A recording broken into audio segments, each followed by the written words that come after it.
Hey everybody, I hope you're all doing good out there. Another one of my chalkboard videos because I found this is such a great way to discuss simple principles opposed to actually sort of doing it on the road because you need the scenario to be there, etc. And this gives you an overview which makes it make much more sense. But anyway, let's get on with it. If I come up behind a motorcycle on the road, I will sit in formation with them. So what I'm going to do is I'm going to show you the formation you're supposed to use, or people do advise using, in group rides. And then I'll show you how that applies to riding with other people on the road.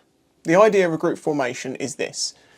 We have a lead rider who wants to position themselves around here on the road. Now the reason for that is that they can see ahead of the traffic. This is where I would normally ride. It gives you the ability to see past the cars ahead of the traffic and be able to slow before something happens so you don't have a big bunching incident. The next rider should not ride behind them here. They should ride behind them with a 1 second gap. They say 1 second, but you may want to do more depending on the speed of the road. And you should be here, like this. Now the reason for this is that obviously you can see their mirror and they can see you. And in your mirror, you can see the next person because they are going to be here. I'm going to have to throw scale out the window a little bit here because I haven't got a huge amount of space. So I'm going to do that again. So you've got bike here, bike here, bike here, bike here. Okay, so there's your formation. Now this is the leader, this is the person in charge of the ride. They are the one who's going to be setting speed and things like that. For that reason, this person should be riding very well, you know, to the expected speed limits, braking gradually, looking up ahead and looking for incidents before they come up, because you've got the responsibility of the whole tail of people behind you. You then have the guy at the end, also known as the sweeper, and their job is just to make sure they overlook the whole group and also make sure that no one gets left behind. And because, as I say, they're in this formation, they can see each other in each other's wing mirrors. If you can see their face, they can see you, remember that. Depending on what your group has organised, they may use a hand signal of like 2 over their head, which means go in double file like this. And then if you're going to come up to a twisty section of corners, you will go to single file. Once you're in single file, the same thing happens. Leader is at the front, sweeper is at the back. No one should be overtaking each other at any point. And the reason you go into single file if you're coming up to corners is because obviously you can take the corner line better if you've got the whole road to use as normal. Also, you can use the next rider as a judge of the speed and angle that you're going to be dealing with, which is why you want to try and make sure that you never lose sight of that person in front of you. And that's why you also don't want people in group rides who just go flying off at a million miles an hour because they're breaking the rules that makes it more dangerous for everyone else. You know, if you want to go to a ride that everyone's a little bit more haywire, it's more like a group of friends having a mess around, that's fine if that's the group ride that you've decided to go on. Don't go to an organised ride like this and then ride like that. It ruins things for everyone else. As I say, nothing wrong with it if you want to do it. That's your decision to make your decisions. Just don't do it to other people if they want to be a bit more organised. I've got a corner here because I'm going to discuss that in a minute. But what I was talking about, how when you meet someone on the road, you know, you come up behind them on a motorcycle. What I do if one comes up behind me is if I'm riding, I normally ride in this side of the road anyway, but if I happen to be near the middle, I will naturally put myself over here. So then the person following me can put themselves over here. By doing that, it means that I can see them, they can see me. If we have any incidents, he's not going to go into the back of me, he or she, whoever, you know, they're not going to go into the back of me, and it makes it safer for us. And that's how people should do it, preferably. The problem is what happens when I come up behind people very often is that people just ride in the middle of the road like this. So I can't really put myself in a position they can properly see me. I can go further back and put myself over here and they can see me, or I can put myself further back over here and they can see me. But when they're then weaving left to right, because sometimes people will go from middle to left to right, well, to me, these are the two positions I'm going to ride in depending on traffic. I don't ride in this one unless I'm riding behind someone. That's the only time I sit there. But that's because I know they're over there to see me.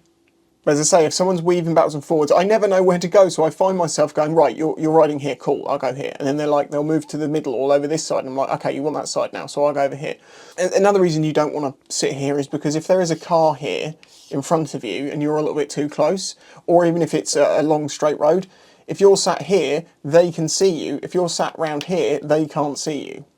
So it's always good to know where the first bike is. That's it basically. If you ride on the road and you have another motorcycle appear behind you, if you choose this lane position, it's better for them because they can sit here.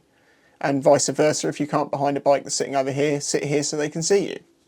Obviously it's the internet, so I've got to add lots of caveats that common sense would have covered. You obviously don't want to ride here all the time, it's in the gutter, it's not a great place to be. This is only when you're in a sort of tandem situation. This is the way you don't get lost on, say, a country road. You've got lots of wiggles, so it might be a bit blind, but you need to take a specific turn at some point. This is how you make sure you get everyone. So the leader, as I've mentioned before, should have like a high vis and be recognisable, and the sweeper should also be recognisable. So if you're riding down this road in formation and you want to turn in here, he's going to signal very early to let you know that they are turning. So they will go and they will move on down this way. So the leader's going to go off and go that way. Then the first bike that was behind the leader should basically pull in here and stop so people know that this is the turning that they want to all be taking. Then everyone else follows through behind, and then when the last bike goes through, before the sweeper at the back comes through, this person rejoins. So it means that the second bike in the formation becomes the second to last bike in the formation at every corner. This means that people get an opportunity to be at the front, at the middle, at the back, and it also means that at no point do you ever get lost. As long as that person waits there until the sweeper comes up and says time to go, then everyone's in a block together. I will say here though, that unless everybody sticks to those rules, this system falls apart terribly.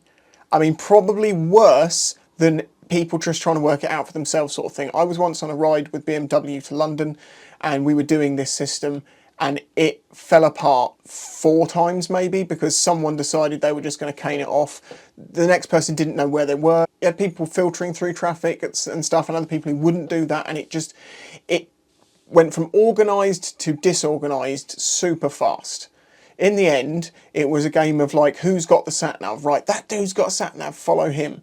It was fun, I'll tell you that. It was a fun ride into London when I didn't have a clue where I was going, and it was, you know, there's another guy on a bike, he's on a BMW, oh no, that's that one. Right, I'll speak to him, yeah, he's got GPS, he knows where he's going.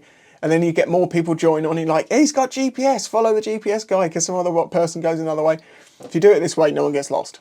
And if you do it this way, it is safer. Now, I'll make it clear here, I'm not a trained motorcycle instructor, but this is what I've learned makes sense on the road. And also this is taught by many people as the way. Now obviously I will say here that this is just an overview of the idea, and if you want to apply this to the road, then as in the group rides and the corner systems, then something you definitely need to do a bit more research on. There's a few papers and things and articles about how to do this, probably videos too. But yeah, the main thing I just wanted to say is if you're a solo rider and another solo rider comes up behind you, it's nice to show that you've seen them and you're making the situation better for both by getting into that formation, even if it is only 2 bikes. If you've got anything to add in the comments or anything I've missed, please do. If you enjoyed the video, please hit the like button, I would really appreciate it. And a massive thank you to my Patreon supporters who make this channel possible. We've got some changes coming up over the winter, I don't know when yet, and it's going to be some interesting different videos, but I'm also going to do more things like this, and of course riding when the weather isn't just constant rain. If there's any other scenarios like this that you'd like me to cover, put it in the comments. I can't guarantee that's going to happen, but maybe it's one of the things that I'm like, yes, that's another good one to cover. As I said, I just feel like this makes it clearer. I hope you agree. Until the next one, bye-bye.